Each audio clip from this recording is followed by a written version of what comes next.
मोहतरम जनाब फिरोजलाला साहब, सदर नांदेड़ जिला मजलिस इत्तेहादुल मुस्लिमीन,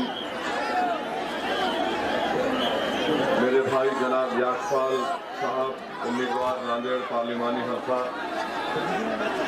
हिंगोली के भी वंचित बहुजन आघाड़ी के उम्मीदवार, मेरे अजीज दोस्तों और बुजुर्गों, मैं माजरत चाहता हूँ, मुझे आने में देरी हुई। मैं सुबह 4 बजे से बिहार किशनगंज से निकलकर आप तक यहाँ पर पहुँचा हूँ और मेरे आने का मकसद सिर्फ यही है,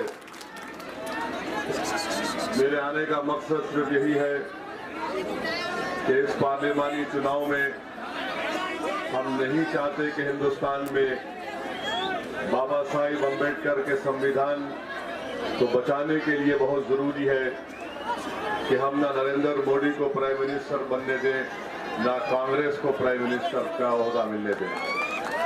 मेरे अजीज दोस्तों और बुजुर्गों, मैं आपके सामने ये बात रखने आया हूँ कि खास तौर से कांग्रेस पार्टी और बीजेपी की तरफ से इन दोनों में एक बात बड़ी कॉमन है, वो ये है कि दोनों मुझको फिरका परस्त कहते हैं। बीजेपी कहती है कि वो इसी कम्युनल है, कांग्रेस कहती है कि मैं कम्युनल हूँ। मैं कांग्रेस पार्टी से जानना चाहता हूँ कि आखिर कब तक आप हमको ये कहकर डराते रहेंगे कि अगर हम नहीं जीते तो तुम्हारा ये हाल कर दिया जाएगा।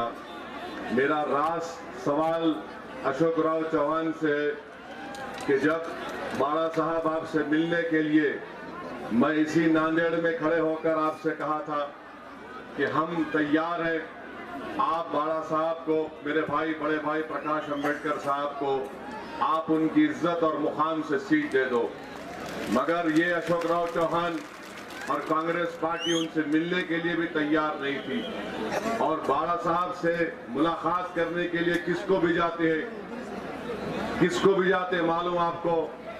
नगर के विखे पाटिल को भिजाते हैं। उनका बेटा बीजेपी में चले गया, विखे पाटिल का बेटा बीजेपी में चले जाता है। और अशोक राव, तुम मुझे कहते हो कि मैं वोट काटने को आया हूं। अशोक राव सुन लो, नांदेड़ के हर गली कूचा मेरा घर है, मेरा और मैं आपको बता रहा हूं कि मेरे आबा अजदाद, मेरे बुजुर्ग यही नांदेड़ में पैदा हुए, यहाँ से किसी वक्त में निकलकर हैदराबाद को गए थे। तो मैं यहाँ पर आया हूँ, आप तमाम से गुजारिश करने आया हूँ कि इंशाअल्लाह ताला याशपाल भिंगे जब यहाँ से मेंबर ऑफ पार्लियामेंट आप तमाम की दुआओं से और आपके वोट से मुंतखब होंगे, आप इस बात को जहन नशीन कर लो। मेरे नांदेड़ के बुजुर्गों, कसदुद्दीन अवैसी, याशपाल भिंगे, मेरे बड़े भाई प्रकाश अंबेडकर साहब और वंचित बहुजन आघाड़ी के जितने एमपी जीतेंगे, इम्तियाज जलील और बिहार किशनगंज से अख्तरुल ईमान, हम तमाम जब दिल्ली को जाएंगे तो मोदी को प्राइम मिनिस्टर बनने नहीं देंगे इंशाअल्लाह। ये बात आप लिख के रख लो, मैं आपसे वादा कर रहा हूं कि हम हिंदुस्तान का प्राइम मिनिस्टर नरेंद्र मोदी को बनने नहीं देंगे। हम ना उसको वोट देंगे, और हिंदुस्तान के जो हालात है, ना कांग्रेस के पास मेजॉरिटी आने वाली है, ना बीजेपी के पास आने वाली है। दिल्ली में वही बादशाह बनेगा जिसका साथ प्रकाश अंबेडकर साहब देंगे। दिल्ली में वही प्राइम मिनिस्टर बनेगा जिसका साथ चीफ मिनिस्टर तेलंगाना चंद्रशेखर राव देगा। दिल्ली में वही प्राइम मिनिस्टर बनेगा जिसका साथ आंध्रा का जगन मोहन रेड्डी देगा। और हमको इस वक्त में मेरे भाई, ये वक्त बीज बोने का नहीं है, ये वक्त फसल काटने का वक्त है। इसीलिए मेरी आपसे गुजारिश है कि आप याशपाल भिंगे साहब को बेखौफ होकर अपने वोट का इस्तेमाल करिए। ये लिस्ट में कहा गया कि अशोक चौहान यहाँ पर बहुत सी बातें मेरे बारे में बोले। अशोक राव चौहान बोलते मेरे बारे में क्योंकि उनको हिंदुस्तान में एक ही बाप नजर आता हूं, मैं नजर आता हूं, दूसरा कोई नजर नहीं आता उनको। इनको जवाब देने वाले का नाम ओवैसी है।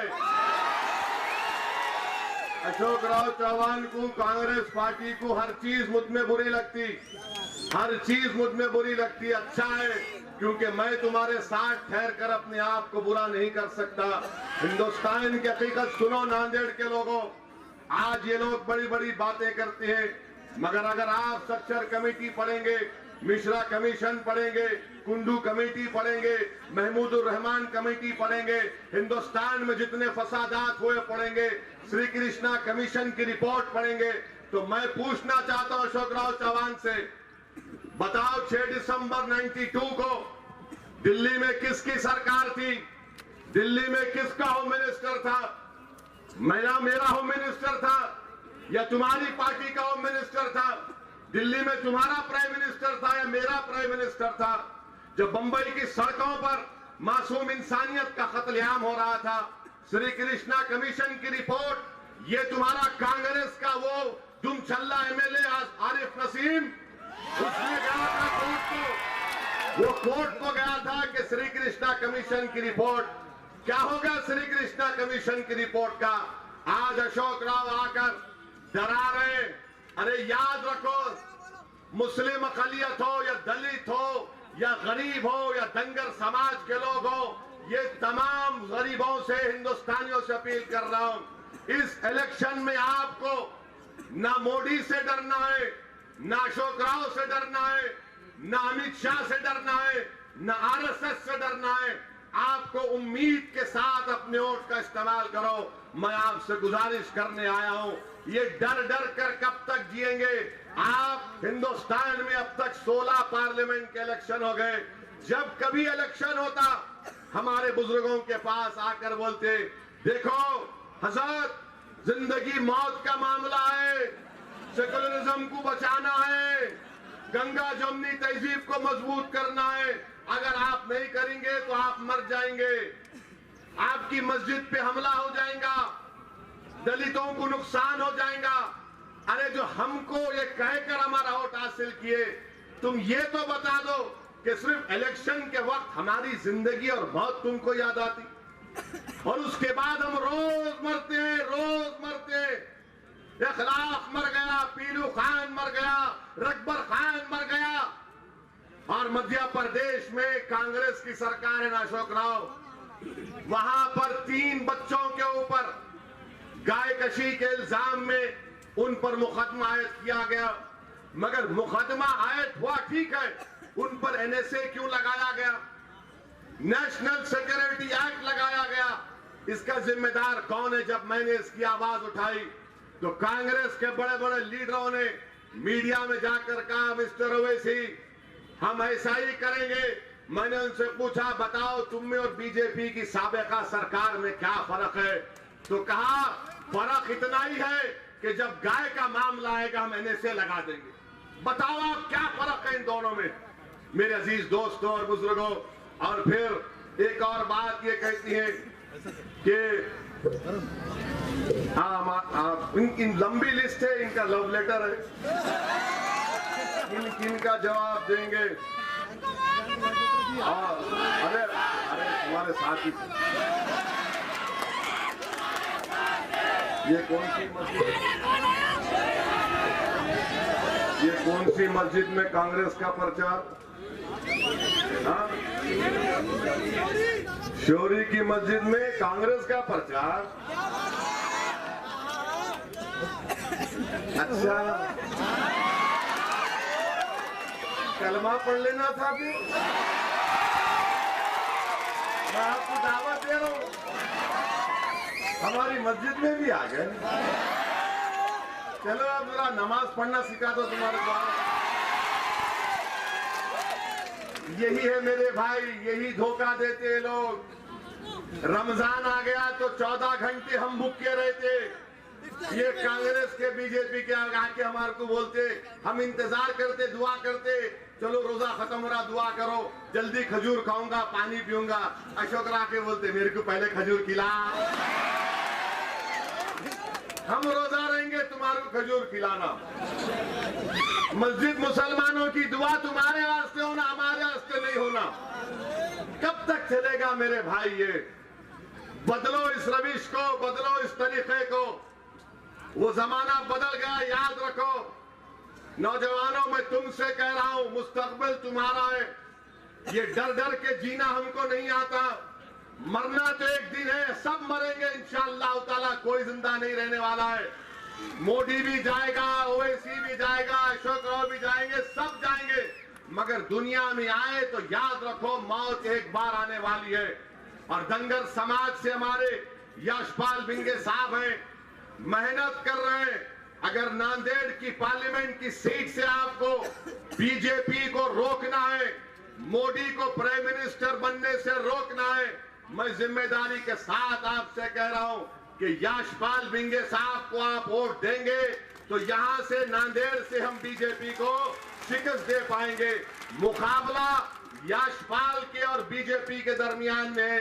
ये अशोक राव, इनके तमाम चमचे सिर्फ इनकी चमचागिरी कर रहे हैं। इनको अब ये भी नहीं मालूम कि पोलिंग कब है, पोलिंग भी नहीं मालूम, डर गए। पर ये संविधान जब तक रहेगा, हिंदुस्तान का कॉन्स्टिट्यूशन जब तक रहेगा, हिंदुस्तान उस वक्त तक सेकुलर रहेगा।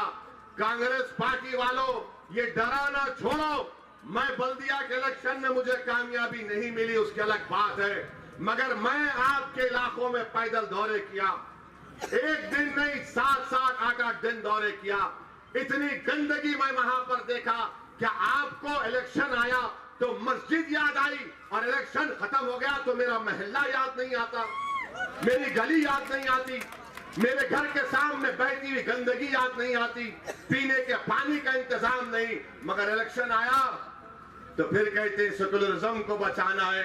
मेरे अजीज दोस्तों और बुजुर्गों, यकीनन इंशाअल्लाह ताला हम मोदी को हराएंगे। मैं आपसे ऐसा वादा किया हूं।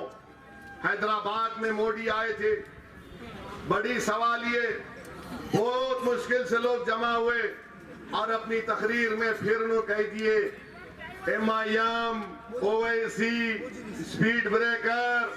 हिंदुस्तान के वजीर आजम सुन लो, तेलंगाना में 17 लोकसभा की सीट में से 16 पर TRS, 1 पर शेरवानी कामयाब होगी इंशाअल्लाह। TRS बीजेपी के पास एक छोड़ दो यार उसका, क्या है उन्हें नहीं मालूम, तुम्हारे को होता ऐसा। घर में रहना, कोई भी अकेले रहे तो ऐसी होता, उसको भी बोल लेते रहना घर में। कोई हमारे घर में है, देखो। हाँ, तो मैं आप शेयर कर रहा था कि बीजेपी वहां हारेगी। आंध्र प्रदेश में 2 MP बीजेपी के, दोनों वहां पे डिपॉजिट लूज करेंगे इंशाअल्लाह ताला। हिंदुस्तान को, वतन अजीज को इंशाअल्लाह ताला RSS के इस काले बादल से छुटकारा मिलेगा। और याद रखो 23 जनवरी को जो नतीजा निकलेगा, उस दिन रमजान का महीना रहेगा, रमजान का महीना रहेगा। और रमजान की तारीख क्या रहेगी मालूम? अशोक राव मस्जिद चले गए तो भूल गए 17 रमजान को क्या हुआ था। क्या हुआ था 17 रमजान को? 17 रमजान को मारे के हक व बातिल हुई थी। आज जो लोग तुमको आकर डरा रहे ना, तुम उनको जवाब देकर कहो कि हमारी तारीख ये है, बल्कि इंसानी तारीख का वो वाकया याद दिलाओ कि निहत्थे लोग थे, जिस्म पर कपड़े नहीं थे, फाका कशी थे, इनके प्यास सवारी नहीं थी, और मुकाबला ऐसे ताकतवर लोगों से हुआ जिनके पास हर चीज थी। तो तारीख का वाकया जो बदर में पेश आया, वो नांदेड़ के लोगों को बता रहा है कि अगर आज तुम अपने आप को गरीब और बेसहारा समझते हो, मगर याद रखो तुम्हारी तारीख गवाह है कि अल्लाह ने हमेशा गरीब और कमजोरों को कामयाब किया। और 17 रमजान 23 मई इंशाअल्लाह ताला दुनिया के जितने अबू जहल हैं, दुनिया में जितने अबू जहल हैं वो पूरे के पूरे आउट होने वाले हैं इंशाअल्लाह ताला। इस बात का आप यकीन कर लो मेरे अजीज दोस्तों और बुजुर्गों। जाए भाई मैंने अब आप जहां जहां वंचित बहुजन आघाड़ी के उम्मीदवार हैं आपको वोट देना है।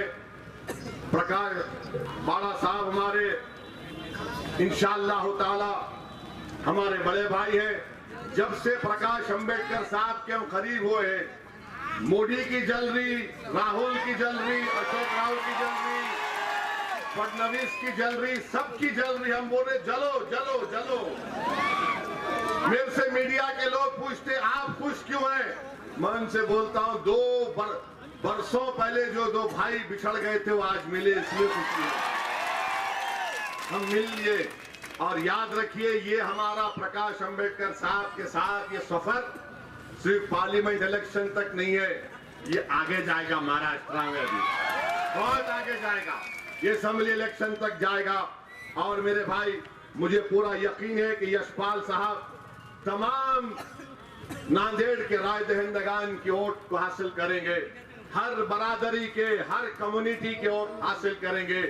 यहां से यशपाल की कामयाबी होगी तो सही मानों में सेकुलरिज्म की कामयाबी होगी। यहां से यशपाल की कामयाबी होगी तो सिर्फ धंगर की नहीं, मुसलमान की नहीं, दलित की नहीं, मराठाओं की नहीं, बल्कि सबकी कामयाबी होगी। ये सही मानों में हिंदुस्तान के उस संविधान की कामयाबी होगी जिसका ख्वाब बाबा साहेब अम्बेडकर ने देखा था। मैं आपसे अर्ज कर रहा हूं, डरने और घबराने की जरूरत नहीं है। अपना एक एक वोट इस्तेमाल करिए। यहाँ पर मजलिस इत्तेहादुल मुस्लिमीन को जनाब फिरोजवाला साहब ने इसमें एक नई ताकत डाली है।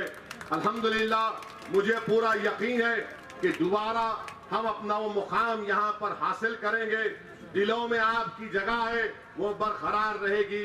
मेरी आपसे अपील है कि आप 18 तारीख के दिन आप यशपाल साहब को वोट डालेंगे ना? पूरे हाथ उठाकर बोलिए। और 19 तारीख को अशोक राव को डाल सकते हैं आप। 19 को डालो आप, उनको कोई प्रॉब्लम नहीं। खुदा हाफिज। अगर आपने हमारे चैनल को अभी तक सब्सक्राइब नहीं किया है तो यहाँ पर रेड कलर का सब्सक्राइब बटन दिख रहा है, उसे क्लिक करें और हमारे चैनल को सब्सक्राइब कीजिए और साथ ही साथ बेल आइकन को भी क्लिक कीजिए जिससे आपको ताज़ा अपडेट मिलती रहे।